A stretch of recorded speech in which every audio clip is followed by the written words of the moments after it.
कहने का मतलब यह है कि संपूर्ण हिमालय, ये संपूर्ण क्षेत्र जो है, ये एक तरह की, लगभग एक तरह की आपदाओं की चपेट में वर्ष दर वर्ष आते रहते हैं और वर्ष दर वर्ष इसकी कहानी करीब करीब एक ही जैसी है। आपदाओं की पुनरावृत्ति और इन आपदाओं के आकार दोनों में वृद्धि हो रही है कि जिन क्षेत्रों में पहले अतिवृष्टि नहीं होती थी अब वहाँ भी होगी। 2013 की आपदा केवल मानसून जनित आपदा नहीं थी। प्राकृतिक घटनाएं आपदा में क्यों परिवर्तित हो रही, और हमने वहीं पे बसाते बसा दी हैं जहाँ पर पहले से रगड़े आते थे, पहले से लैंडस्लाइड होते थे या पहले से इस तरह के फ्लैश फ्लड्स होते थे, हमने उन गदेरों में बना दिया है। चिपड़ियों गांव में आप वो स्ट्रीम अगर देखेंगे, वो नाला देखेंगे जिसमें व्यापक तबाही हुई है, उसको उठा के और ठीक आप धराली के फ़ोटो पे लगाएंगे, आपको लगेंगे ये दोनों एक ही तरह के फ़ोटो। बार बार चेता रहे हैं कि ये कई बस्तियां इस तरह से बारूद के ढेर में हैं।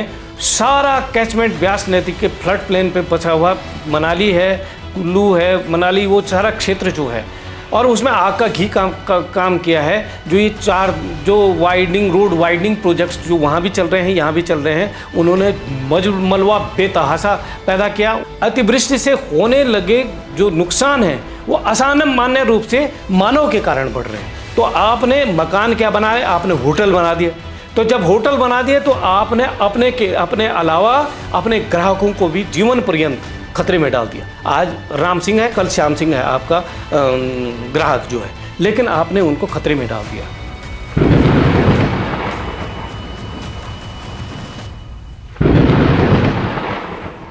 उत्तराखंड, हिमाचल, जम्मू कश्मीर आजकल मौसम जनित आपदा की चपेट में है। यही नहीं, सिक्किम भी इसी तरह की वानगी सिक्किम में भी देखी जा सकती है या नॉर्थ ईस्ट तक देखी जा सकती है। कहने का मतलब यह है कि संपूर्ण हिमालय, नॉर्थ ईस्ट से लेकर और जम्मू कश्मीर पर्यंत, ये संपूर्ण क्षेत्र जो है, ये एक तरह की, लगभग एक तरह की, उसके आयाम अलग अलग हो सकते हैं, उसकी पुनरावृत्तियाँ अलग अलग हो सकती हैं, लेकिन एक ही तरह की आपदाओं की चपेट में वर्ष दर वर्ष आते रहते हैं और वर्ष दर वर्ष इसकी कहानी करीब करीब एक ही जैसी है। लेकिन ये भी देखने में आया है कि इस बीच पिछले 1-8 दशक से, 1.5-2 दशक से, ये इन आपदाओं की पुनरावृत्ति और इन आपदाओं के आकार दोनों में वृद्धि हो रही है। जलवायु परिवर्तन के क्षेत्र में जो लोग काम करते हैं उन्होंने ये बात, ये लगभग ये स्थापित हो चुका है कि मौसम परिवर्तन, जलवायु परिवर्तन के दौर में अब इस तरह की प्रवृत्तियाँ, अतिवृष्टि की घटनाएं, उनका क्षेत्र भी अलग अलग, पहले जहां अतिवृष्टि होती थी उनके अतिरिक्त दूसरी जगह पे अतिवृष्टि होंगी, और पहले जहां नहीं होती थी वहां भी हो सकती हैं, और जहां पहले ज़्यादा होती थी वहां कम हो सकती है, और ओवरऑल पुनरावृत्ति अतिवृष्टियों की बढ़ेगी। ये मतलब जलवायु परिवर्तन के क्षेत्र में जो काम कर रहे हैं पूरे विश्व में, ये वैज्ञानिक मानते हैं। IPCC ने इस तरह के कई पब्लिकेशंस में इस बात को जाहिर किया है कि जिन क्षेत्रों में पहले अतिवृष्टि नहीं होती थी अब वहाँ भी होगी। इसका संदर्भ अगर हम उत्तराखंड, हिमाचल और कश्मीर के क्षेत्र में संदर्भ में देखें तो हमको दिखता है कि अब जो पहले उत्तराखंड में बहुतायत में होती थी वो अभी भी जारी हैं, लेकिन अब इसी तरह की प्रवृत्तियाँ, अतिवृष्टि जनित आपदा की प्रवृत्तियाँ अब हिमाचल में और जम्मू कश्मीर में, कश्मीर के क्षेत्र में भी अब बढ़ने लग गई है।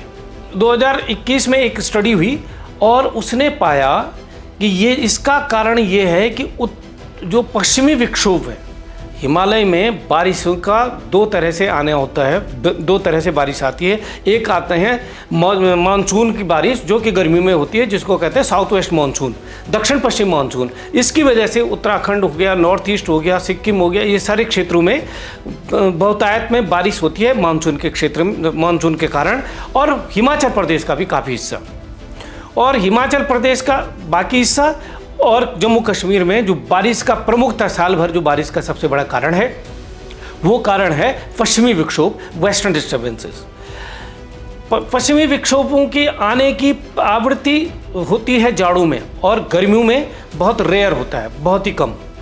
लेकिन ये पाया गया है, जो स्टडीज़ हुई है, जो पब्लिश हुई है, वो स्टडीज़ बताती हैं कि पिछले 20 साल में जो पश्चिमी विक्षोभ जो गर्मियों में बहुत कम आता था, उनकी तादाद अब गर्मियों में उससे पहले के 20 साल से दुगनी होगी। और संपूर्ण हिमालय, वेस्टर्न हिमालय, संपूर्ण वेस्टर्न हिमालय, यहाँ तक कि जम्मू कश्मीर सहित ये देखा गया है कि जब जब गर्मियों के जब मानसून सक्रिय हो उस दौरान अगर पश्चिमी विक्षोभ भी आ गया हो तो इन दोनों का डेडली कॉम्बिनेशन हो जाता है। इन दोनों का जो आर्द्रताएं हैं, जो मॉइस्चर हैं, ये दोनों मिल जाते हैं और भयानक बारिशें करते हैं। क्योंकि पश्चिमी विक्षोभ है तो पश्चिम की दिशा में उनका ज़्यादा विस्फोटक उनके द्वारा विध्वंस होंगे। यही कारण है कि अब मॉनसून के सीजन में हिमाचल प्रदेश और जम्मू कश्मीर में भी ये प्रवृत्तियां हर वर्ष हम ज़्यादा देख रहे हैं, क्योंकि वेस्टर्न डिस्टर्बेंस आते हैं और मॉनसून जितना भी है वो दोनों मिलके कपलिंग करता है और भयानक बारिशें कर रहा है, इसलिए इस तरह के नुकसान हो रहे हैं। आपको अगर मैं उदाहरणों से समझाऊं, 2013 की आपदा केवल मॉनसून जनित आपदा नहीं थी, मॉनसून और पश्चिमी विक्षोभ का कपलिंग थी।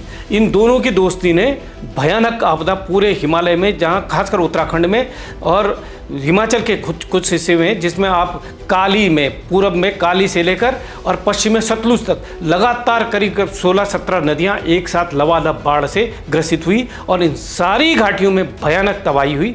और केदारनाथ का तो आपको पता ही है।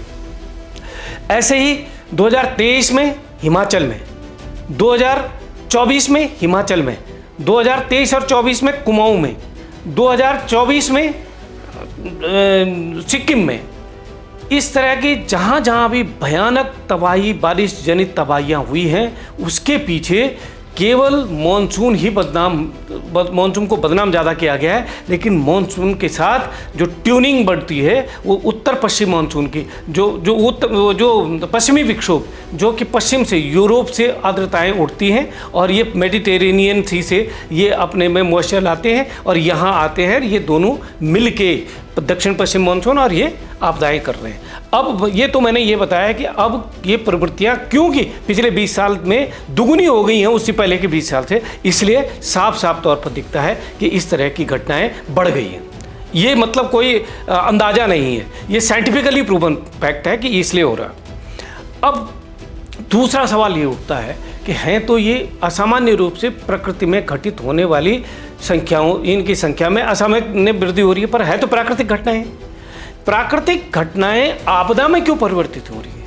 ज़्यादा आपदाओं में परिवर्तित इसलिए हो जा रही हैं ये कि हमने अपना जो ट्रेडिशनल सेंस था, जो हमारा ट्रेडिशनल विजडम था, जो परंपरागत ज्ञान था, वो हमने लोभ के चक्कर में और विकास की तथाकथित अंधी दौड़ के चक्कर में हमने क्या कर दिया है कि वो अपना परंपरागत ज्ञान भूल गए हम और हमने वहीं पे बसाते बसा दिए हैं जहाँ पर पहले से रगड़े आते थे, पहले से लैंडस्लाइड होते थे या पहले से इस तरह के फ्लैश फ्लड्स होते थे। हमने उन गदेरों में बना दिया है, हमने उस ढाल पे बना दिया है जहाँ जो पहले से भूस्खलन से बना हुआ था।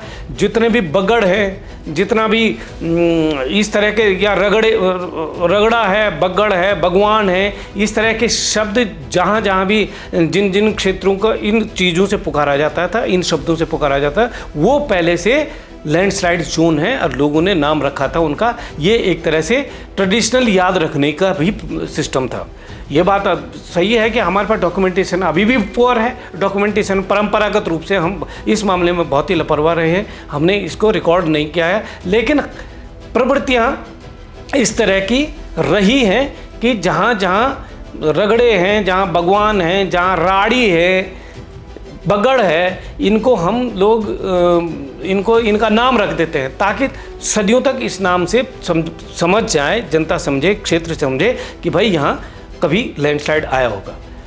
आज भी अगर हम ये प्रसंगवश हम थराली की बात करते हैं तो थराली में राड़ी बगड़, जहाँ पे बहुत बड़ा नुकसान हुआ, राड़ी बगड़ वही है जो बगड़ वहाँ के मलबे से, लैंडस्लाइड के मलबे से और पार्शियली वो पिंडर के मलबे से बना हुआ टेरेस था, उसमें बस्तियाँ बसी और वो ख़त्म हो गया। उसी के ऊपर अगर आप जाएंगे तो चेपड़ियों गांव है। चेपड़ियों गांव में आप वो स्ट्रीम अगर देखेंगे, वो नाला देखेंगे जिसमें व्यापक तबाही हुई है और कुछ लोग मिसिंग भी मुझे बताया गया है और बहुत बड़े मवेशियों का बहुत बड़े पैमाने पर नुकसान हुआ है। आप देखेंगे तो आप उसको उठा के और ठीक आप धराली के फ़ोटो पे लगाएंगे, आपको लगेंगे ये दोनों एक ही तरह की फ़ोटो है। धराली में फ्लैश फ्लड आने का कारण दूसरा था कि वो स्ट्रीम ग्लेशियर से आती थी, ग्लेशियर के मोरेन से आती थी, तो मोरेन टूटे, वहाँ तबाही आई। लेकिन नीचे लुढ़कने की प्रक्रिया, मटेरियल जहाँ से भी आई, लेकिन मटेरियल का नीचे आकर तबाही मचाने की प्रक्रिया बिल्कुल समान है। और ये एक ही जगह नहीं है, हम बार बार चेता रहे हैं कि ये कई बस्तियां इस तरह से बारूद के ढेर में हैं। और हमने पिछले 50, 60, 70 साल में जो भी नई बस्तियां बसी हैं हमारे पहाड़ों के घाटियों में, नदी नालों में, गधेरों के किनारे पे, गधेरों के मुहाने पे, गधेरों के बीच में गधेरा बंद करते हुए जहाँ जहाँ भी हमने ये निर्माण किया है, चाहे तब वो जम्मू कश्मीर हो, चाहे वो तो हिमाचल प्रदेश हो, ये कहानी हर जगह की रिप्लिका ही महसूस होगी आपको। आज मैंने कहा था कि आज धराली है, कल थराली होगा, वो थराली हो गया।